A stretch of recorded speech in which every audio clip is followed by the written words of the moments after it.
Значи, намираме се на кръстопътя между три села – Искър, Славовица и Оряховица.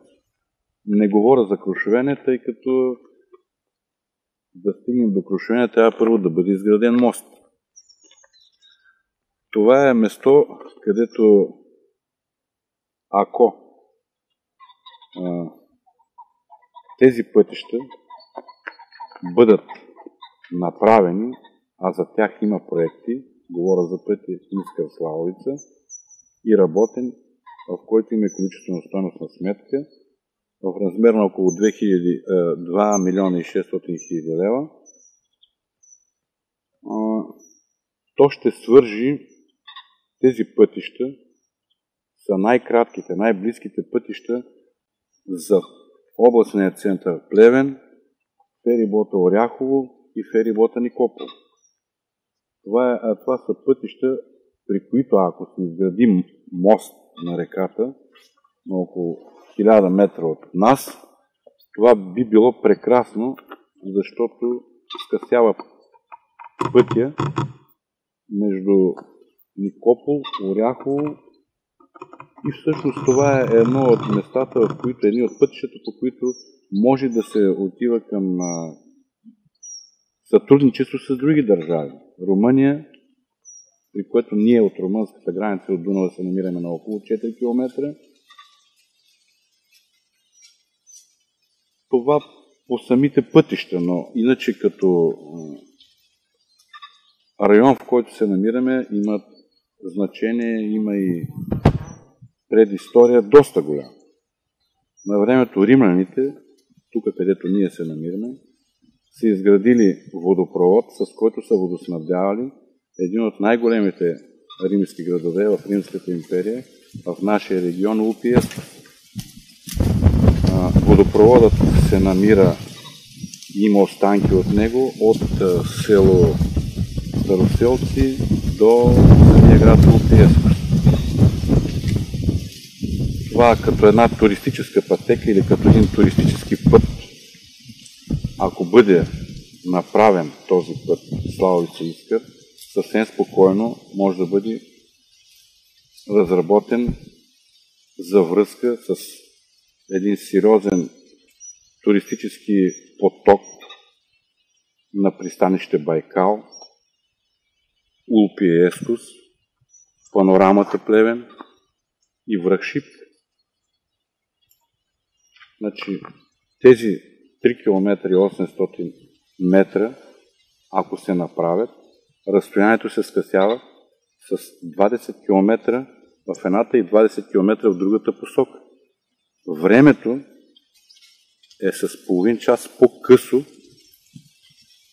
ако целият този поток мини по този път. Ние не говорим да пречим на движението по други пътища, но този път си струва да бъде направен, тъй като ние обикаляме трите села Гиген, Байкал, Искър и Крушовене, ако се направи и моста, обикаляме на 40 км на едно отиване и връщане. Тоест, при тези скъпи горива, ние вместо да ходим по 2 пъти в областния център, ние отиваме, може да отидем 3 пъти. Развитието на тези пътища са важни да се направят и във връзка с самата близост до реката. Значи, реката е място за отдих на цяла северо-западна България. Много хубав риболовен спорт се развива в нея, много хубав туризъм, ловен се развива в района, има много дивеч, има много хубави пътеки и пътища, по които ловуващите в района са изключително доволни. Природата е много чиста, въздуха е чист, няма замърсяване на околната среда. Пълно е с, така да се каже, въздух, чист въздух, на който много малко хора се радват, особено тези, които са в нашия район. Трудно страдат от такива белодробни болести или други неща, свързани с замърсяване на природата. Кажи нещо за предисторията на селото, това, което ми каза за двете махали. Значи, интересно е за село Искър това, което знаем от нашите предци. Значи, заселването, първото заселване на село Искър, преди много години, преди бих казал около 500-600 години, 1500-1600 година, има две хипотези за създаване на селото, като се знае, това е доказано исторически, фактологически, че първото име на селото е Варненска махала. Има две хипотези за това. Едната е по времето на въстанието на Владислав Варненчик, заселници да са били въстаниците, които поради близостта до реката и поради непроходимостта на гората около реката, много лесно са се скрили и са създали селището Варненска махала. Втората версия и хипотеза е чумната епидемия на Варна. Град Варна в тези години, за които говорим, преди 5-600, многократно е бил нападнат от чума и една голяма част от живеещите в град Варна, тогава, по уния времена, са се заселили в нашия район и са образували така нареченото пак със същото име Варненска, село Варненска. Явно, че е имало преносители на тези заболявания и голяма част от селото отново се унищожава от преносителите и се принуждават оцелелите да се преместят в така наречената местност Махалата за втори път. Това е местност на около 5-600 метра една от друга, но така или иначе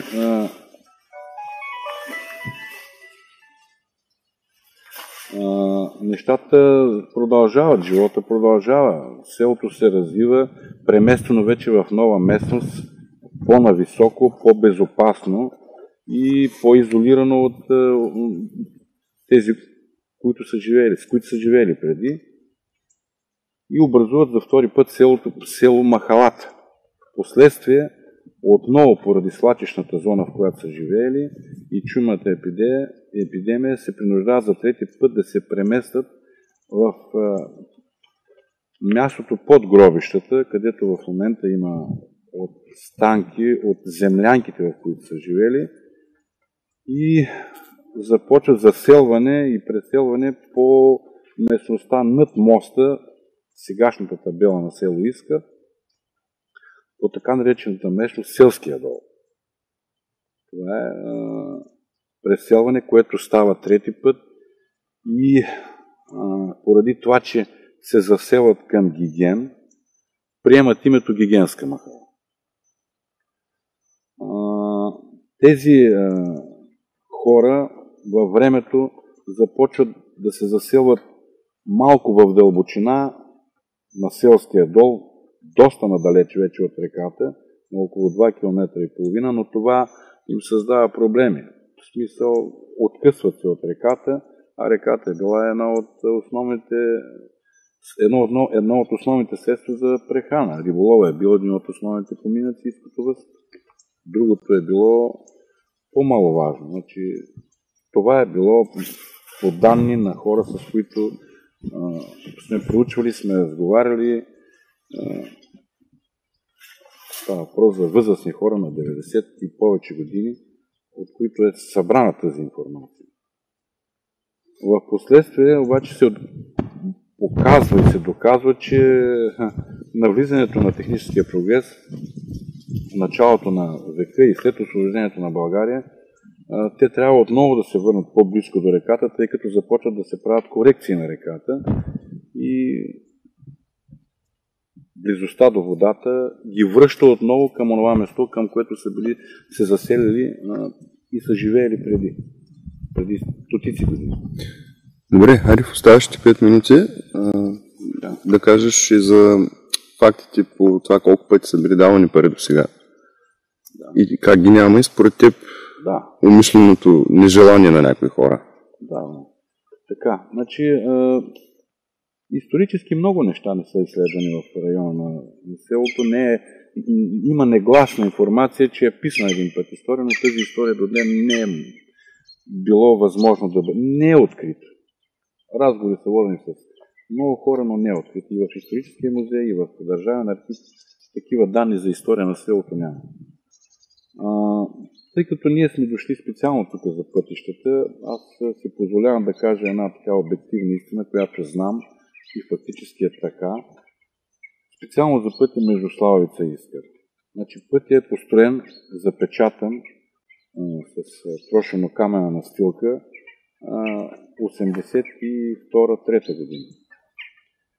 И когато предстоеше да се асфалтира, да се положи асфалтовото покритие, някои от тогавашните управляващи решиха, че по-рационално и по-разумно е с остатъка от трошения камък, от трошения камък, въобще от камъка на пътя и асфалта, който трябваше да бъде положен върху това състояние, върху този път, беше направено летището на село Оряховица.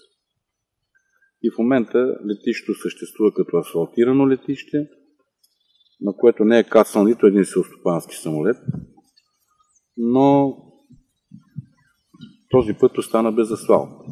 Това е 82-та, 3-та, 4-та година. Тези години. Втори път 99-та година. Във връзка с развитие на училището, което се намира на 100 метра в непосредствена близост до нас, фондация, която работеше и искаше да изгради пътя, отпусна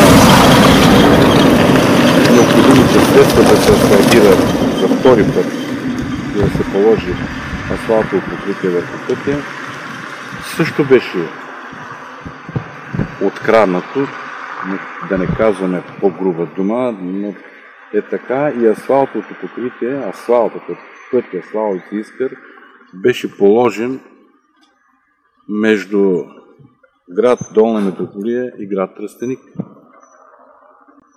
Знае се това и ние искрено се надяваме, че във времето напред нещата може да се променят и да имаме асфалтиран път, за да можем и ние да ползваме, така да се каже, данъчните тежести, които сме носили във времето, за да можем да сме доволни от това, че ние сме граждани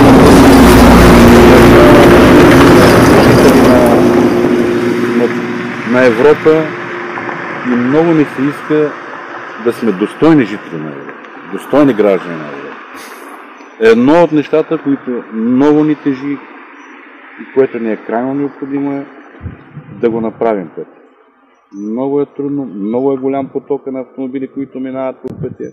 Вие самите виждате, те се движат зад нас, но като отидат на 500 метра по-надолу, една част от тях се връщат, друга част продължават. А колко псовни на нас части са останали и колко части по пътя са останали, само ние си знаем. Ясно.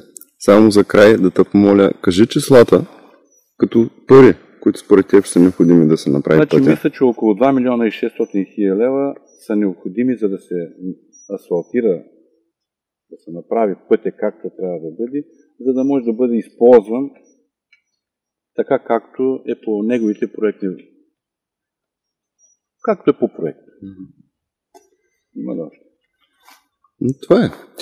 Значи,